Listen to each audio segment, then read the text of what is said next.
What exactly is Free Speech Ireland planning to do in order to defeat the bill? So we find a lot of people have written it off as past legislation and it's just going to be a rubber stamp process in the Seanad.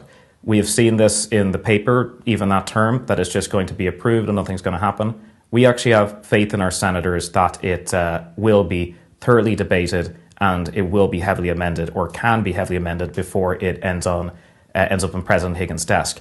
Now, there is another step, and it's a bridge which we'll only cross when we come to it, and that's when we would maybe ask President Higgins or petition President Higgins to refer to the Supreme Court on the grounds that potentially might be unconstitutional.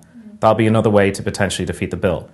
The problem with this is we haven't really had that much time at Free Speech Ireland or other organisations to organise an effective case against this bill and make an argument why it might be unconstitutional. Now, it hasn't been unheard of before that this government has drafted legislation which it hasn't thoroughly considered and turns out to be unconstitutional. Only back in November, I believe it was, a trade deal with Canada was referred to the Supreme Court and struck down as unconstitutional.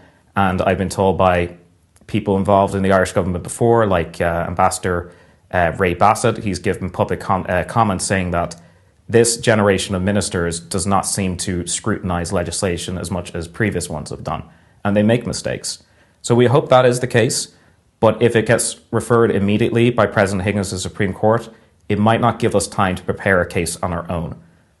But if we were to take up a case ourselves, we'd have to do it through the High Court, and that could cost upwards of €250,000 to do. So unless we can raise that, probably the best route after the Seanad, if it is not heavily amended, would be to refer to President Higgins.